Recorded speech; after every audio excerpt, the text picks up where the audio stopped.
Hey, what's up, everybody? Welcome back to another edition of The Bader Show. I'm your host, Mark Bader. This is episode 407. We are cruising through the second half of the college wrestling season and excited for today's guest, an old foe turned friend, excited to announce the head coach at Princeton University, a two-time NCAA champion at Indiana, Joe Dubuque. Joe, thanks for joining us today, man. How are you? I appreciate you having me on, Bader. I like that foe to friend. I like that. It's 20 years or something like now, but yeah, absolutely. I appreciate you as a person and a coach and a friend. So, okay, big news this weekend. Maybe some of the biggest news of the weekend is what happened. And let's just start with Princeton versus Rider. These are two New Jersey schools. Tell me just not the duel that happened the other day, but just this duel meet in general, what it means to you guys, what it means to Rider and New Jersey and why it's so important. Yeah, I mean we're about 15 minutes apart. It's a great rivalry, right? New Jersey bragging rights, and again, Ryder has definitely held the win loss column for the last 15 years or something. But we've gotten a couple of wins on them, I would say, in the last 5 years. So we're definitely trying to close the gap on them. I really respect the job that John Hangy is doing and has done. We go back a long time. He actually recruited me as a student athlete. So to be in this position where I'm coaching Princeton and he's still coaching at Rider, it's a pretty cool just atmosphere. But again, when it comes down to it, no more friends when the bell or when the whistles blow, and we're going to battle and we want to win that duel, and it's always something crazy happens in that dual meet every single year. So it's become pretty competitive and pretty heated, but I think it's all in good fun where, we're super competitive as coaching staffs and we want to win. And, I think we make each other better. You're from New Jersey. You coach at both these schools are in New Jersey.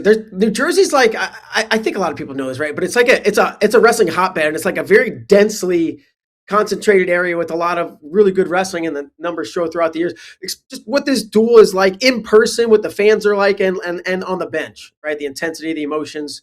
Let's hear it. Yeah, I think it was again. I think it was a little bit even more heated. We have Ryan Wolf, who was on staff at Rider last year, was an All-American for Rider, and now he's on my staff. So that was a little bit more of a heated element. And he was getting really fired up. He had this, bright orange shirt on. So he was kind of, I guess, setting the stage, showing that he's a Tiger now. He'll always be a Bronc, but he's right now a Tiger. Yeah, man, it's heated, right? You're fighting for your guys for the points, and sometimes you're barking over at the other coach's corner, and they're barking over at us. But again, I think that's what makes dual meets fun, and it brings the best out of our guys. And at the end of the day, though, again, it's a wrestling match, right? There's no hard feelings. I never take anything personal. It's an hour and a half, and we're fighting tooth and nail to try and win every single bout, so we can win the dual meet. So yeah, we promote it really heavy when it's at Princeton. That's one of our marquee matchups outside of the Ivy League duels. So it's cool. We have a trophy. It's the IVY MAC Rivalry trophy. So it's cool. Whenever you can put something on the line like a trophy like that, there's a little extra, right? So it's pretty cool. And obviously for the photo ops afterwards, it makes for good content. Sure. I assume most coaches I know, at least, when you're getting ready to a big duel around, you'll look at the paper and kind of see the matchups and which ones are important, which ones were favored, which ones are favorite, and swing matches and which. Right, all that stuff. When you looked at that, I believe 157 was the controversial match. What did that look like to you beforehand? Is that one? Oh, this is a must win, or this is a toss up, or where were you? Where were you with that? Are you talking about the actual 57 match, or are you talking about just the dual meet in general? I'm talking about that match to the dual meet prior to it. Right, what you saw and thought you maybe Yeah. needed to do it. So maybe I'll bring you up to speed probably 2 hours before weigh-ins. Yeah. One of our starters, Dan Jones, suffered a knee injury the night prior. So he was seeing the trainer, and he didn't get ruled out till probably, a half an hour after weigh-ins, where he just, we felt like it wasn't going to be possible, where if he would have wrestled, it probably would have made the injury even worse, and could have lost him for the year. So he was ruled out about an hour and a half or 2 hours before the dual meet. So on top of our starting 25-pounder being out, now we're forfeiting 33. Our starting 97-pounder was out, and our starting heavyweight was out. I was like, man, I wouldn't say we need a miracle, but everything needed to fall our way. But the biggest thing I took away from that dual meet, and I was really happy with, was the way that my team responded from the Columbia match, which was not even 24 hours before that, to the Ryder match. We didn't compete well at all against Columbia, and we basically kind of flipped the performance. I was super proud of the way our guys competed in every single match. So in that regard, I was really happy. But looking at 57 specifically, yeah, that was a big match, right? I felt like, hey, we got to win. We got to win 41-84 because again, we have a backup 97, backup heavyweight, that are going out there. I mean, on paper, they're definitely not favored to win. So we had to kind of control what we could control, and unfortunately, we came out on the losing end, but our effort and the way that we competed was off the charts. Well, I'm glad to hear that, and glad that, especially when you compare it to, I guess, what you saw, more than just the box scores, but I guess the effort and how things went against Columbia. Now let's turn to this match, this rule. That's the rule, okay? Because it was, the headgear. Okay, they didn't want people throwing it. I get that. And then it was like, you can't throw it down. And they just like doubled down, and the rules gotten even tighter, even though everybody thought it was stupid. What exactly is the rule now? It can't come out of off your head or touch the mat at all? So before we get started, I just really want to sincerely thank the refs for looking at our health and our well-being and saving us from an errant headgear throw that could have endangered our lives. I really do appreciate what they did. So before, now we got that out of the way. I understand the nature of the rule, right? We want to have good sportsmanship. We don't want kids spiking headgears or throwing headgears. For real, we don't want, kids taking off their headgear and flinging it into the stands or flinging it into the bench. And, God forbid, if somebody's not paying attention, they take a headgear to the face or the eye. Yeah, that's serious. But when a kid is excited about getting a takedown with 2 seconds left, that is a pivotal match to the dual meet, and he goes over and he takes his headgear off and he smacks his coach's hands and it falls out of his hand to the mat. I mean, we got to have common sense, right? Common sense has to prevail in that moment and say, like, yeah, no, that wasn't the nature of the rule, right? That's not, I don't care what you say, what it says in the rule book, that should not be costing teams dual meets in 2026. And it seems like we're figuring out more ways to lose matches in this day and age that has nothing to do with wrestling. To go on another tangent, we're the only sport in the world where points can be taken away, like by misconduct. Like, not in football, not in basketball, not in baseball, no other sport where if there's a sportsmanlike whatever the rule is, points are taking off the board. It's just ridiculous. I think the NCAA committee has to do something where, at the very least or the most punishment, just, I guess, throw the coach out, right? Like, if the coach has to get thrown out of the match, throw the coach out. You shouldn't penalize the whole team for something like that. I just think it's just well it's overdue, and I think we have to really take a look at it and say we have to change. We have to conform to every other sport in NCAA that doesn't do this. Dubuque, you are out of here.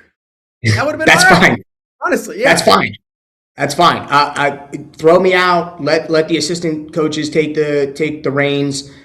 Finish out the dual meet. We come away winning. Because that, I mean, you give that point back to us. We win on criteria. And like again, you're just you're diminishing the effort and the battle that every single guy stepped out there and put out there just because of a silly rule and a silly mistake.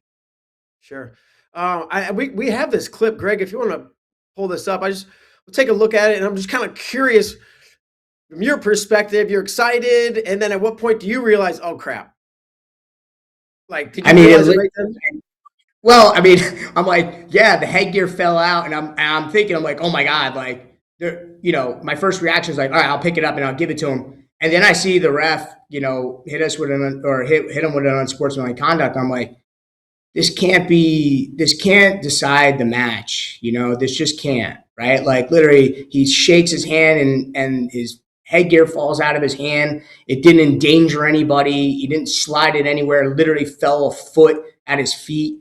I don't know, man. It just makes me sick to my stomach just watching it, to be honest with you. It's like, I can handle losing a match or a duel straight up. We get out wrestled. Hats off to the other team, but I can't accept that. It's really hard. How did this, okay, this clip stops and that's fine. What goes on? Is it just like they took a point and that's it? Did you have a conversation, a nice one, or a calm one, or a not so calm one? So, all right. So yeah, right at that point, I'm like, there's no way he didn't throw it. He didn't throw it to me. He didn't slide it. He didn't spike it. I'm literally trying to convince the ref. It just fell out of his hand. It fell out of his hand, and I picked it up, and I tried to give it back to him, and then the other ref took it. So then as we're getting farther down the dual meet, now I'm thinking, like, this is going to come into play. So I actually called, like, right at the beginning of the heavyweight duel or the heavyweight match. I'm calling the Ivy League assigner, Brian Manzi, and I'm telling him what the situation is. And he was actually saying that there was a provision that says if he hands me or if it like drops at my feet, it's not supposed to be unsportsmanlike. So I literally, right after the dual meet ends, we wind up losing. It's 2019 on the scoreboard, and before we even shake hands, before that, they announced who the winner was, I had literally Brian on the phone, and is trying to talk to the ref, seeing what could be done. I mean, I don't know. I just think the spirit of the rule, that was not it, right? That just wasn't why the rule was created or what it was intended for.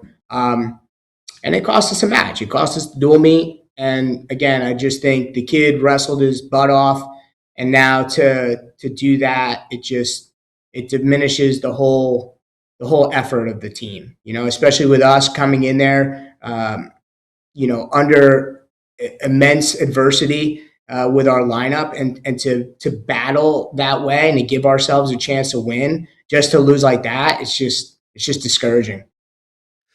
How did that conversation go after the duel, before the handshake, where you're on the phone with I think you said the rules interpreter or whatever from the Ivies, talking to the guy on the ground? What was that conversation like? And were you hopeful, or did you think that maybe they would change it? I mean, they just kept saying, that's the rule, that's the rule, that's the rule, that's the rule. Like the NCAA is making us, that's it. It has to stay in their hand. It has to do this. It has to do that. And I'm like, yeah.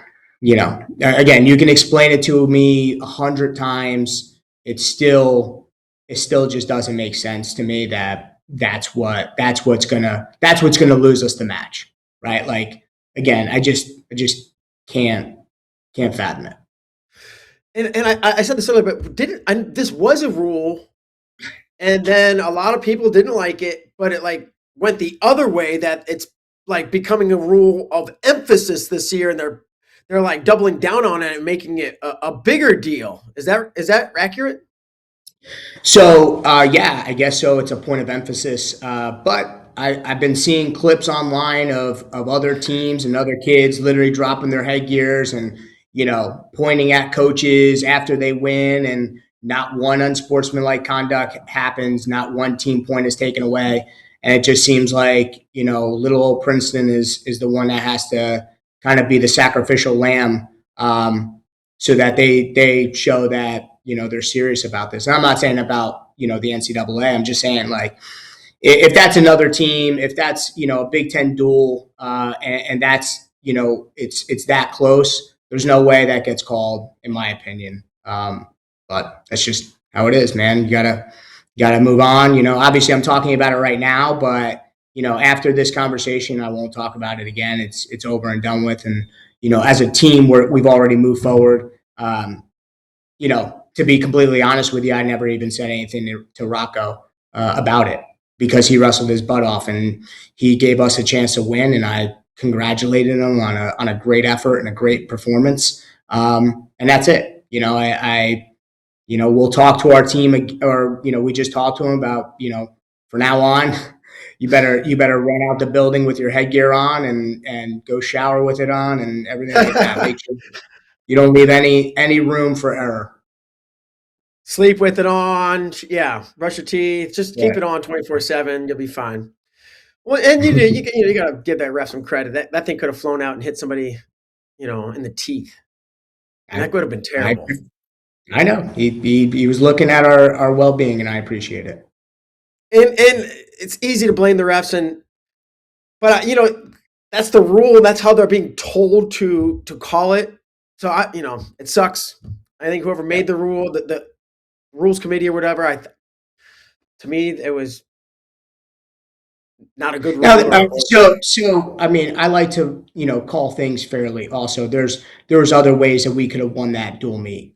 So to say that it was squarely on a headgear toss, I think would be unfair. So I like to call things how it is, and feel like there was definitely a couple more ways we could have won that dual meet without that headgear penalty point being a factor. But yeah, we didn't close out the dual meet. But honestly, like I said, in the end, I was super proud of the performance and the way our guys competed and how they wrestled. And we can build off of that, and we are going to build off of that. And I'm not gonna cry about the headgear toss. Like I said, I'm talking to you about it, but I think it's more of a funny conversation than me, really trying to rally the troops and get this thing overturned, because it won't. Like, it's not going to get changed. It is what it is. We'll learn from it. Nobody, like I said, nobody's taking their headgear off, and we'll never be impacted, in our matches by something like this. Sure. Well, and I appreciate your perspective, and even saying, hey, it wasn't just a headgear. We could have won other ways. That, taking accountability on that side, I do appreciate that. And you didn't ask for this. I called you and asked you to come on here, so I want people to know that you're not trying to jump around and yell about this. It was interesting, so I wanted to hear your opinion. All right. Yep. Well, just go ahead, say it. I was just gonna say, like, I appreciate being on here, and that's just one part of the conversation. And but yeah, it is what it is. It's controversial, right? And it was all over the internet. So without a doubt, I'm here to talk about it. And then right after this conversation, it's over. All right. Well, that's great. And we can move on from that too. Really, I want to, we could keep beating a dead horse, but okay. But this is your third season, right, as head coach at Princeton, and I think for everything I talked to people, being the head coach it's a big deal, but there's a lot to it. There's there's coaching, there's fundraising, there's academics, there's recruiting, there's marketing, there's right. Has anything surprised you? In this first 3 years, you're like, wow, I didn't. This part over here, there's a lot more to this than I realized. Yeah, I think you just have your hand in so many areas, regardless of whether you're physically doing it, right, and getting the job done or whatever that task is. But you have to have your eye on everything, right? That goes into program building and running a team and running a successful wrestling program. So I knew, right? I knew what Chris Ayers was doing, and I was always mindful of that. But until you sit in that chair and everything is coming from you, you don't really know the output that you need to have to run a successful program. So so I think that was one thing, but again, I've talked about this a lot. I was mentored by Chris Ayers, and he's done a great job. You know, preparing me to be a head coach, and I was supremely confident that I can do it. I can do it at a high level, and for me, being at Princeton, it's a dream, right? It's my dream job to be in New Jersey, where I grew up and where I wrestled, and to lead one of the best schools in the country, and try to get back to where we were, right? And I think we have some things that are a little bit different back when instead when I was an assistant. So but now it's just navigating a different field, right? Or field. There's things that are different that were not the case 5 years ago, and we have to adjust. We have to evolve to make sure that we're an appealing program. We're an appealing school, and we're trying to get the best athletes. So it's awesome. Obviously, this was my goal. This is a dream to be a head coach. But now it's like, for us, it was changing the culture a little bit, and we've done that. But now I told my guys, I think we have a great culture in how we work, and what that looks like from a person to person and an individual that we're proud of. But now we got to take that culture and we got to make it a winning culture. So I think we're right on the cusp to breaking through and to really getting back to where we're competing to be in the top 10 and putting together some special teams. So I'm excited. Heck yeah. You mentioned, you said something like, some new things that pop up in the last 5 years. And I was going to go there anyways. Maybe this is what you're referring to, maybe not, but NIL, transfer portal, even social media. It's a different game than when you and I were in school. How does that change things for you as a coach? Like, this is a different game. Yeah. So, I think this fall was the first, was the time where I'm like, okay, NIL is actually impacting us and impacting our recruiting process, where I feel like 5, 6, 7 years ago, some of the guys that we're losing were probably shoe-in Princeton guys, like this kid's a stereotypical Princeton wrestler, right? Where now we're losing that kid because of NIL and because of money and things like that. So that's a little difficult, and we're trying to figure out how to navigate that and how to negate that. The academics are always the same. That hasn't changed. We have the same support that we had, 10 years ago. And, it's just trying to be creative and evolve what our recruiting pitch is. What are the things that are important, not only that we think to the recruit, but also to us and our program. So yeah, there's things that, have changed, and we just have to adapt and evolve with it. So I'm pretty confident that we can do it. And I think we have a great support system that is around this program that wants us to succeed and wants us to win. So I'm not too worried about it right now. If you are losing kids because of NIL, I'm sure you've done this, but have you ever tried to have the conversation like, hey, you're going to make some NIL money now that we can't maybe pay you, but you graduate with a Princeton degree with this network of people, buddy, think about long run. Money. And I think, no, and that was the pitch, right? But the appeal of money now, and not seeing the forest through the trees. Again, you're talking to 17. Now you're probably talking to 16-year-old kids, right? That's kids right. Who are just finishing up their sophomore year of high school, and you have kids who are getting, right now, it's life-changing money, But what they're not seeing is that once you graduate, it's over for the most part, right? Like that, you're not going to see that money moving forward coming from a different university, right?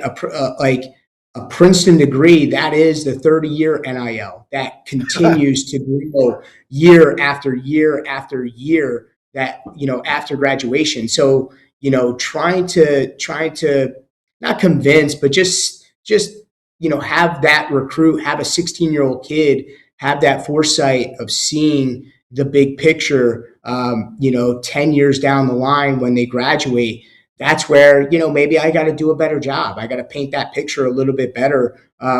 And we're trying to with our alumni and what they're doing, the amazing things that they're doing at, 30 years old and, 35 years old. And, these guys have amazing lives, and it's all due because they went to Princeton. So, again, it's about being creative. It's about evolving and adapting. And I think we're going to do it. I love my staff. I think they come up with great ideas. So this spring, I think, is going to be a great recruiting, period for us. And I think we're doing a good job as it is. It's just, again, I guess I always have orange colored glasses, and I think this place is the absolute best, and we should get every single kid, high level kid who is a brilliant kid. They should become the Princeton. And especially with the staff that I have, I mean, we have 3 national champs on staff. I think there's only 2 or 3 other programs that can say that in Division I wrestling. So we're definitely unique. We're special, and we'll start catching the eyes of kids, and we'll be right back to where we were, and if not better. Yeah. 3 national champs on staff, 4 individual titles. You're the elder statesman of that group. Joe, what are you running practice? You lay back and you let your assistants, do you throw down and scrap? Like, where are you at today? 41 or so, 2-year-old Joe Dubuque. I'm 43, Bader. Oh, it's close.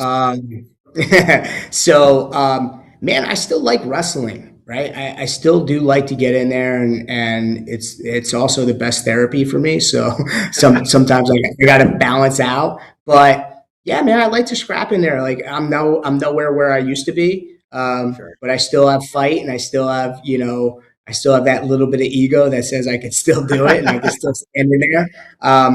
But yeah, I mean, I run practice, but I don't run every practice. I like it, Cody Brewer, if he has a great idea for practice, boom, go run with it. Same thing with Ashnell and Wolf. I think we do a really good job of collaborating, and every guy is, we talk about the practice plan on a day-to-day, week-to-week basis. And then I feel like, hey, whoever's best suited to run that practice, go ahead and run it, and there's sometimes we're like, hey, one of them was like, I want to wrestle today.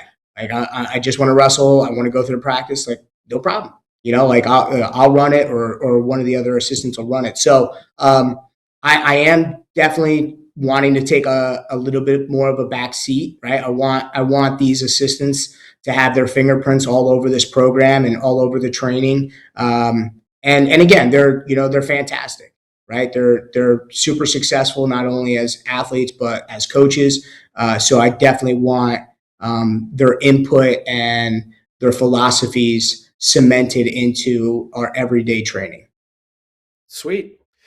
Great coaches you got. How about just looking back at this season? You guys are 2-7, but you lost this last dual meet by 1. I was looking, you lost another dual meet by 1. You lost another dual meet by 2. I mean, you could flip these around and be 5-4. But what are the highlight or the moments that stand out to you so far in this season that when you look back, you're like, oh, I love this, these the things, the moments that stand out so far? Yeah, I mean, our first dual meet of the year, we're on the road at I forget what they were ranked, either 18th or 19th, Pitt. And, they had a great crowd. It was a hostile environment. And we're winning 19-14 going into heavyweight. And, all we had to do is not give up a pin. But unfortunately we gave up the pin and we lost the dual meet. But I went back and told the team, like, I'll take this loss every day because we competed, man. We competed up and down the lineup. And even though it was hard to swallow, and we had a really good team on the ropes, and we probably should have got that win. But I look back, and then it's just been, I'm not an excuse guy. I hate excuses, and I don't want this to come across as an excuse. I want it almost more to be like an explanation. But it seems like we haven't had our lineup since that weekend. For one reason or another, whether it's injuries or whether, whatever the case may be, it just seems like we haven't had that lineup since then. We're getting close to getting it back.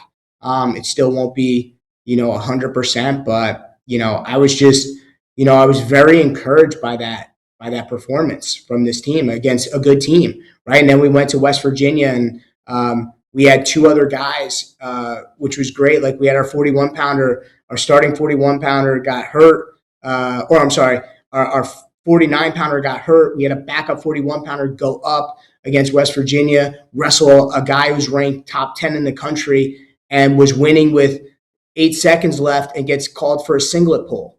And goes in the overtime and he winds up losing. But the fact that he was just battling that whole match, like, I can live with that. I can live with that. I mean, not the singlet pull. I was, kind of pissed about Yeah. that. But the fact that, I have a true freshman backup 41 pounder who's now our starting 41 pounder go up, being willing to go up to 49, wrestle a top 10 ranked guy and be in there to win it.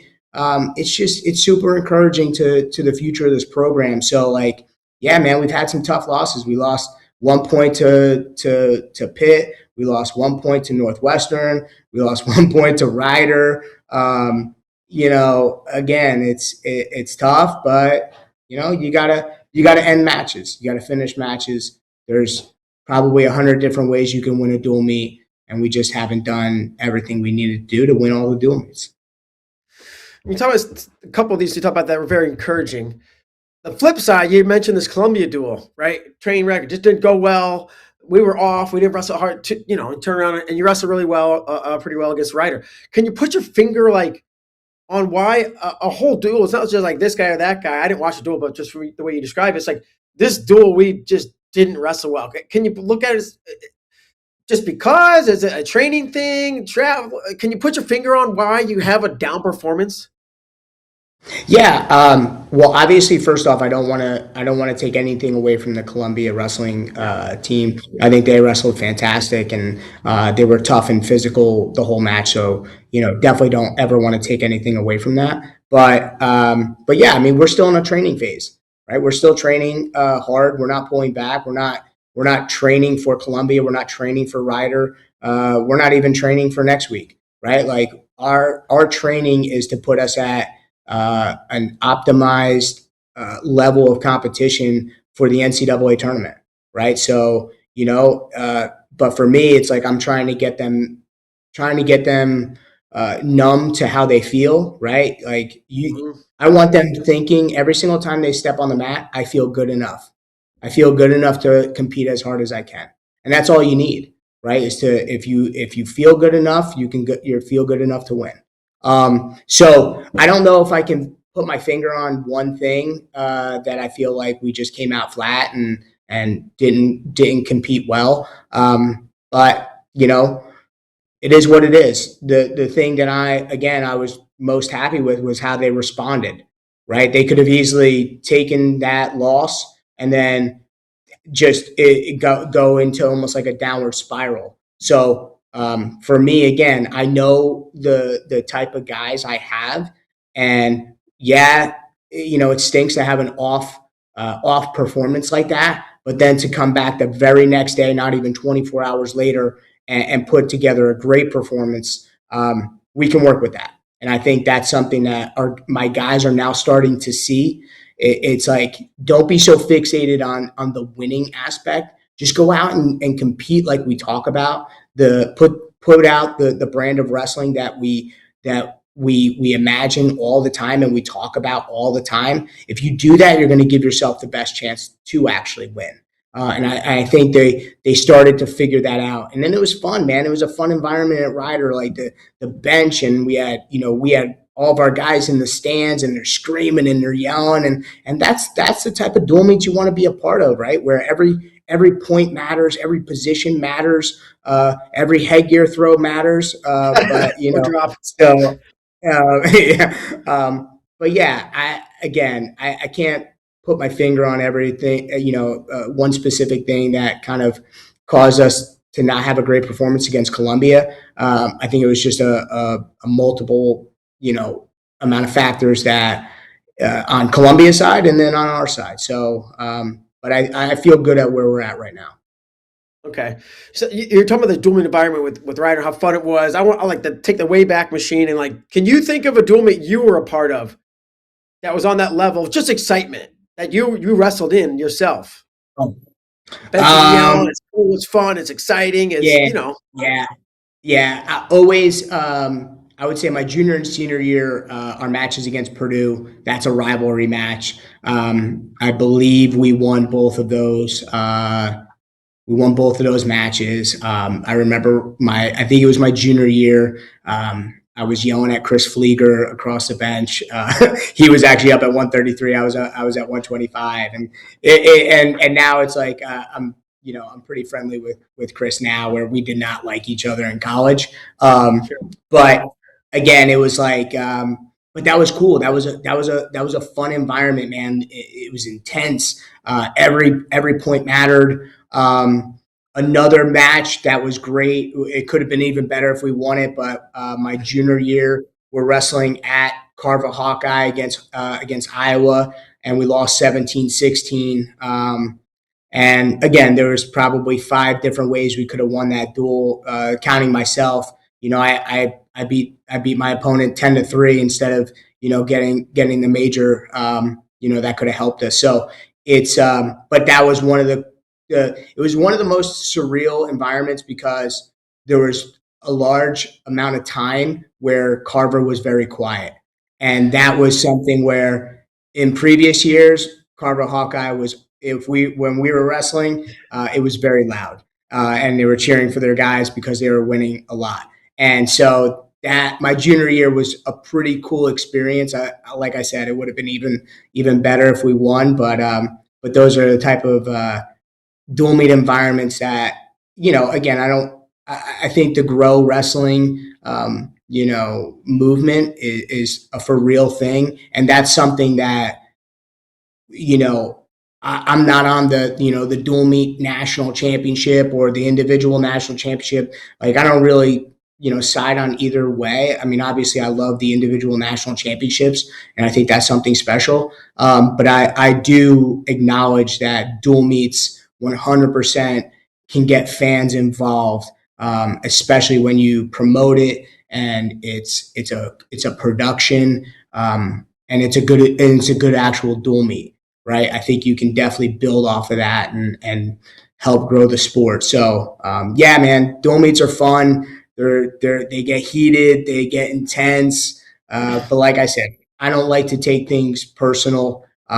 If people take things personal about what I do, that's on them. But I basically, right after the dual meet, I'm usually moving on, except for like I said, headgear drops and things like that. What were you yelling at Chris Flieger? I mean, that was like 25 years ago. Who knows? I was telling him to sit down. He's telling me to sit down. It's all that. Good stuff. Okay. Moving along, moving down closer to the end here. I got a little game I started playing. We call this. I like I got some questions for you. We call this Sweat It Out. It's 5 questions designed to make you sweat. Okay. Ready? All right, Joe. Got it. Can you name the last 4 individual people to win NCAA titles from Indiana? Myself, Angel Escobedo, Brian Dolph, and then who was? Oh man, I mean, I thought you'd get 3, no problem. I'm just throwing this out there. I know it's probably not right. Charlie McDaniel. Yeah, it's got to be in the 50s, right? 40s, 1940. Yeah. Oh man. Yeah, that was Charlie McDaniel. I know is the only other two-time national champ. I don't know. That's right. Damn. 1940, it was Bob Antonacci. Yeah. Gotcha. Okay. All right. Who was the I was first close. Princeton? You were close. You had 3 out of 4. Very close, but unfortunately, you got to get 4 out of 4. Yeah. Number Yeah. 2, who was the first Princeton wrestler to qualify for 4 NCAA championships? John Schleifer. Ding, he got it. Okay, Joe, you grew up in Bloomfield, New Jersey. You went to college in Bloomington, Indiana. Which city has a higher population? Oh man, I feel like this is a trick question. Oh I just God. looked at him and put the answer. I didn't try to. I mean, I want to say it's Bloomington. I think it's Bloomington. Bloomington, Indiana. Yes, Bloomington, Indiana, just under Okay. 80,000. Bloomfield, around 55,000. So there you go. Okay. The last I 2 in a thought that row. was a trick question. Okay. So yeah, you lost the first one. You got the next 2. Number 4. Who was Princeton's first ever All-American wrestler? Way back here on a couple of them. I'll give you a hint. It was after that NCAA champion from Yeah. Yeah, I know. after It's 1940. Not much. he's on our wall. It's we don't we don't talk about him too much. We talk about Bradley Glass because he was the first national champ. But yeah, I don't know. God, That's I all should know right. this. Now. No, I'm being tough on you here today. It was Warren Taylor, Damn it. 1942, 4th place at 136 pounds. We're 2 for 4. I got I'll one take that. more. Okay. See if you can get back on and make it 3 for 5. All right. This is true or false. Oh. True or false? The current rules about dropping/throwing a head during or after match is a really good rule. False. That's correct, ladies and gentlemen. He got 3 out of 5. Yeah, it's those way Awesome. back, those 1940s questions that'll make it tough. I got Yeah. one more, and there's no right or wrong here. This is just your opinion. Joe Dubuque, Okay. who's your all-time favorite wrestler? Ooh, all-time favorite wrestler has to be Stephen Abbas. I I grew up wrestling, or I grew up obviously, liking John Smith.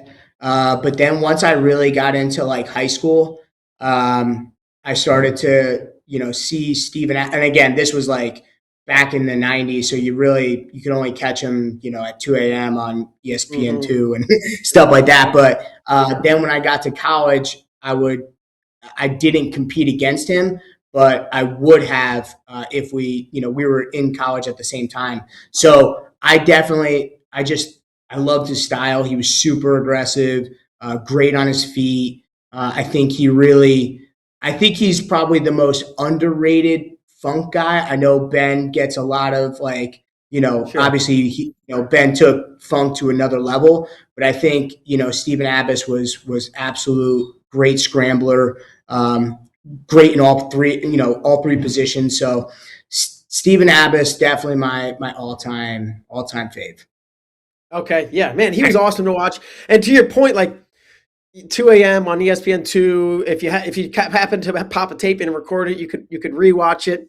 And I got to watch him at the NCAA championships, and I remember that because now you Flow, YouTube, Big Ten Network, you can just watch wrestling anytime you want. But I remember getting the chance to actually watch him wrestle live, and I remember one time he turned his back to somebody or he put his hands down. He did something to taunt somebody. It was just like this guy just does whatever he wants. It was wild. I think he was just sticking his leg out. He's just sticking his it. leg out. Go ahead, take this leg. Yep, take the leg, and it's.